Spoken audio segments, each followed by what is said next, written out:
Trump வந்து ஒரு வலதுசாரினா ஒரு நிறவரியர், முஸ்லீம்களை வெறுக்கக்கூடியவர், இந்த மாதிரி பல விஷயங்கள் வந்து நீங்கள் வந்து சொல்லலாம். இவர் எலான் மஸ்கை பொறுத்த வரைக்கும் அவர் வந்து லிபரல். ஒரு லிபரல் வந்து ஒரு வலதுசாரி அதிபரை வந்து எப்படி ஆதரிக்க முடியும் அப்படி வந்து பலர் கேட்டாங்க. அது உலகம் முழுவதும் பார்த்தீங்க அப்படின்னு சொன்னால் பல நாடுகளில் வந்து வலதுசாரி கட்சிகளை சேர்ந்தவர்கள் வந்து வெற்றி பெறுகிறார்கள். அவர்களே வந்து பல பன்னாட்டு முதலாளிகள் வந்து ஆதரிக்கிறாங்க. இந்த கார்ப்பரேட் நிறுவனங்கள் ஆதரிப்பதற்கு என்ன காரணம் அப்படின்னு சொன்னால், இந்த வலதுசாரிகள் வந்து இவர்கள் ஆட்சிக்கு வரும்போது நமது தொழிலை வந்து இன்னும் வந்து அதிகமாக செய்ய முடியும், இன்னும் அதிக லாபம் ஈட்ட முடியும், தொழிலாளர்களிடையே பிரச்சனை வராது. இப்போ அமெரிக்காவிலேயே வந்து தொழிலாளர்களிடையே பிரச்சனை வந்தால் ட்ரம்ப் வந்து என்ன சொல்றாரு, இதெல்லாம் வந்து வெளிநாட்டில் நான் உற்பத்தி வந்து வெளிநாட்டுக்கு போனதுனால தான் இங்கே வேலைவாய்ப்பு குறைந்து விட்டது.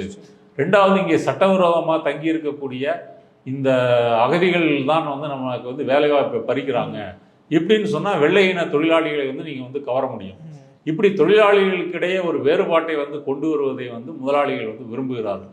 இந்தியாவை பொறுத்த வரைக்கும் மோடி என்ற ஒரு வலதுசாரியை அம்பானி, அதானி போன்ற முதலாளிகள் வந்து ஆதரிப்பதற்கு என்ன காரணம்? மோடியினுடைய ஆட்சியெல்லாம் அவங்க பிரம்மாண்டமாக வளர்ந்துருக்கிறாங்க. அதானி எல்லாம் 600வது இடத்துலேருந்து 3வது இடத்துக்கு வந்து வந்திருக்கிறார்.